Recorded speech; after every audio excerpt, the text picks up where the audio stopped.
We have been watching Ripple make some pretty significant moves over the last couple months, and you guys might be saying, well, Nick, yeah, they've been making some moves, but XRP is still down below $2. And although, yeah, it's pretty easy to just look at price action and say that Ripple is failing. However, Ripple and XRP are two completely different things, and XRP's price just doesn't rely on Ripple, expanding and doing great things. But the good news about Ripple, and the main thing that we focus on with Ripple, is that XRP is at the core of almost every single thing that they do. Now, with that in mind, like I said, yes, Ripple has been making a ton of big moves, and most of it revolves around institutional adoption. This is at the same exact time that the XRP ledger is undergoing some pretty big upgrades to enable institutional tools and features that are needed to have mass institutional adoption.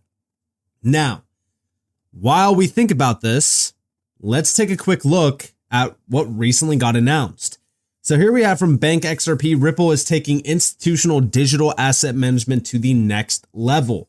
New strategic partnerships with Securosys and Figment bring secure HSM capabilities and institutional grade staking for Ethereum and Solana directly to Ripple custody. Now, right off the rip, a lot of people will say, well, this is great for Ethereum and Solana, but what about XRP?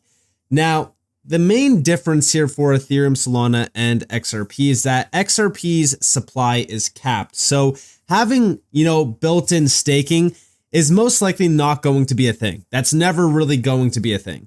That's why we really look at DeFi opportunities to lend XRP or create liquidity pools with XRP, certain things like that.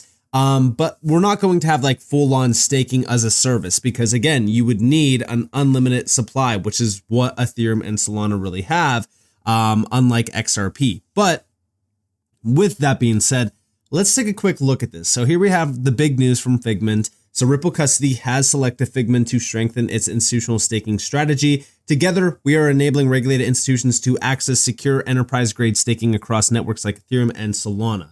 Now, before we really get into the details of this, here we do have the big update from Reese Merrick. Again, this is a Ripple employee managing director, Middle East and Africa at Ripple.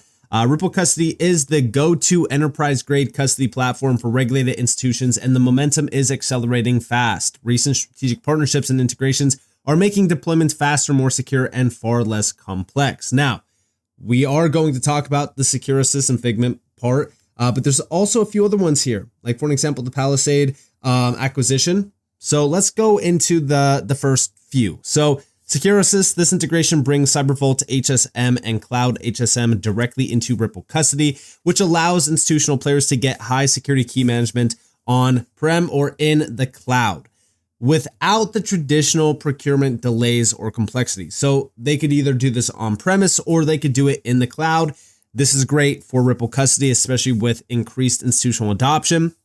Then their partnership with Figment. This adds institutional staking for banks that can now offer staking rewards to clients while keeping full custody controls and compliance standards intact. Then Chainalysis. This is just, your typical chain analysis tool. It's embedded for real-time transaction screening and policy enforcement. Every move is monitored before assets leave the vault.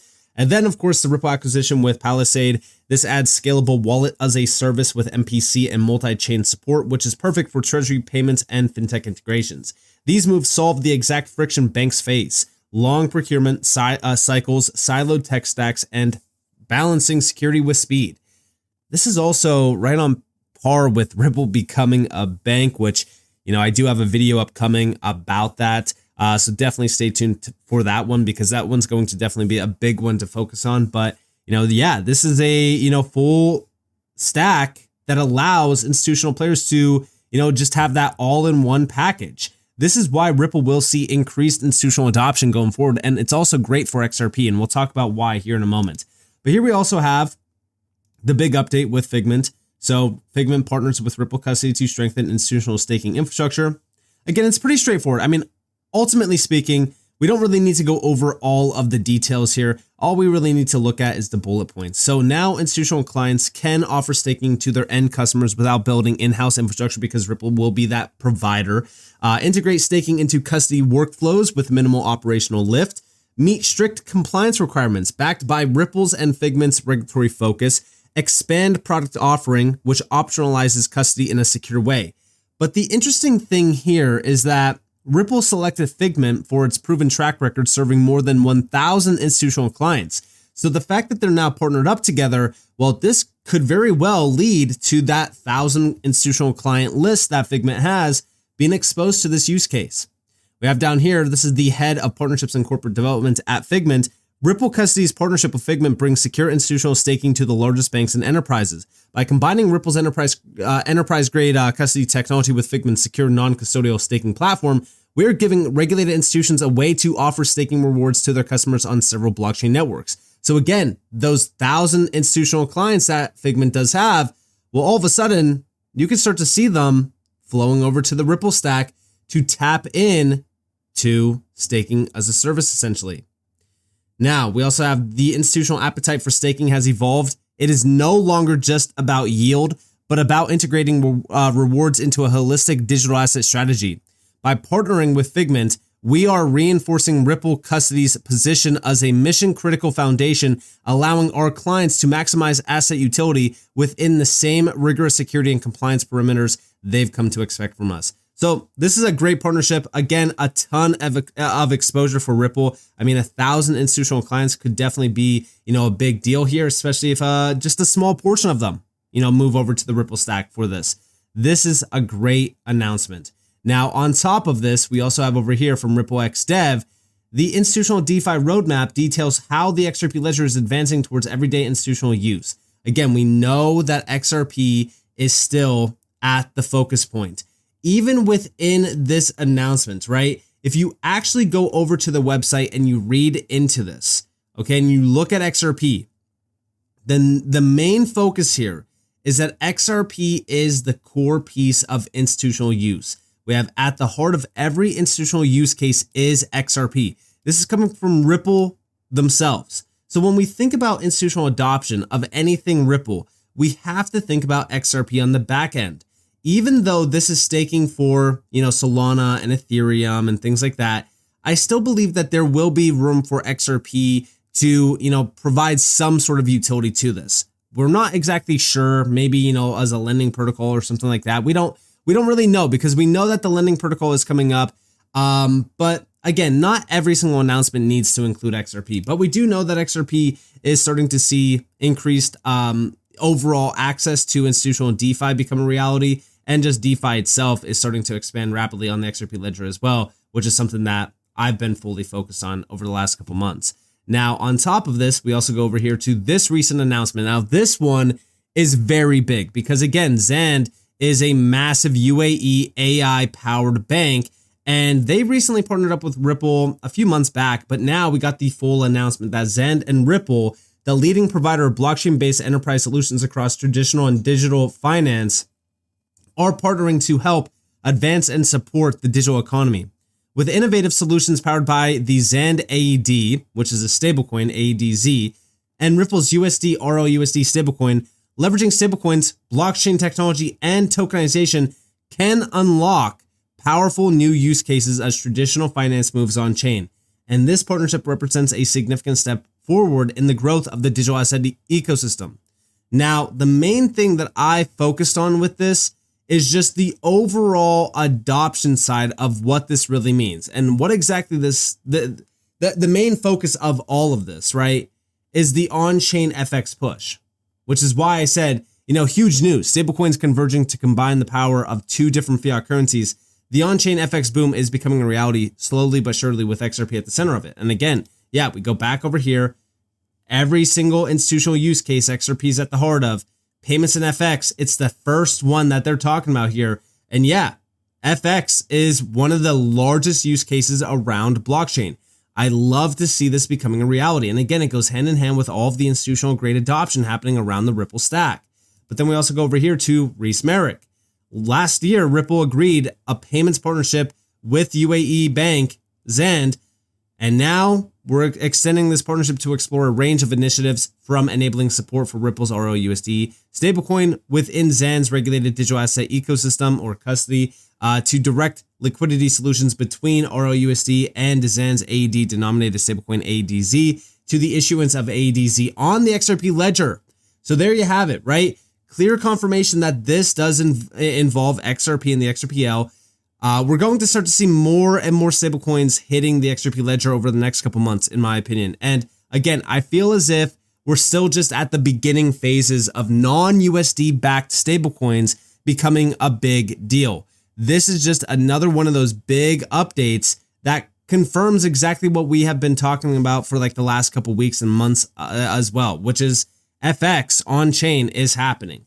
And I also think that a lot of the recent updates with, of course, the XRP ledger getting, these major advancements around institutional DeFi and institutional adoption itself, like even the permission domains, the permission DEX, all of that stuff, it's all based around these massive use cases. And again, until this moment, we really didn't get to see these types of use cases explored on the XRP ledger.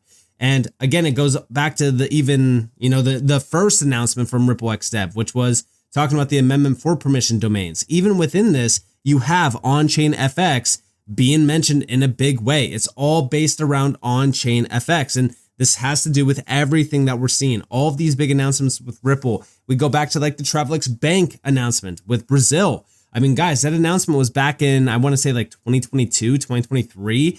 That is still a huge use case today because if we think about that partnership, we also now have a Brazilian real stablecoin on the XRP ledger. We also have a Brazilian US dollar stablecoin as well on the XRP ledger. There's a ton of more. You got to think about it like this, right? There's like 5 stablecoins on the XRP ledger as of right now. There's a ton of other stablecoins launching on the XRP ledger that have still yet to hit the XRP ledger. And now we just got a confirmation of another stablecoin hitting the XRP ledger. And this is not going to be the end of it. We're going to start to see so many more announced this year, especially considering the fact that we're starting to see non-USD backed stablecoins becoming a big deal. The euro just hit well over $1 billion in value. So we're just at the beginning phase of this. That's also why when we go over here to RWA.xyz, I've been fully focused on the stablecoin market cap and just RWAs on the XRP ledger. We just hit 100 RWAs on the XRP ledger. Stablecoin market cap is up about 7%. Nothing too crazy there. Nearing $500 million though. And then the stablecoin 30-day transfer volume is up 54% at 1.17 billion. Now, looking at the asset classes here, there's 7 stablecoins on the XRP ledger currently. Looking into this, if we go by asset classes here, we could see all of the stablecoins. So currently speaking, we have an Australian digital dollar. We have a euro from, this is Schumann Financial. We also have ROUSD. We have the USV stablecoin. We have the BBRL, which is a Brazilian real stablecoin. That's the Braza USDB. So it's essentially a US dollar backed stablecoin from, Braza Bank. And then we also have Circle's USDC. But there's 4 currencies here. There's the US dollar, there's the Brazilian real, the euro, and then the Australian digital dollar. I believe that there's going to be a lot more added to this list. This announcement is the 5th one. It is incredible to see. It's just the beginning. We're going to start to see a lot more. I'm pretty sure if we go over here real quick to Ethereum, I know that Ethereum has a ton of stablecoins. A ton of stablecoins. If we're looking at this logically, it's going to take a little bit of time to load because there's over 660 RWAs on Ethereum. But we do know that if we're looking at the asset classes, it doesn't really give us a full list of stablecoins, but we can see right off the rip. There is a ton of stablecoins. So let me just go through the list here. It's insane on how crazy this list is, but here we have all of those stablecoins and you can see them, right? We have an Australian one right off the rip, a US dollar. This is a Glow dollar. We also have a few other ones as well. There is so many stablecoins on Ethereum right now. And again, it's because Ethereum is the first initial chain that got a ton of the adoption, but we're going to see something similar to this on the XRP ledger, which gets me very excited about the future for the XRP ledger and what's to come and what's to be announced this year for the XRP ledger as well. So I'm definitely watching this closely. I'm watching a lot of the recent announcements from Ripple as well, because these are 100% crucial to watch, especially if you hold XRP. So love to see it. And with that being said, I hope that you guys enjoyed this video.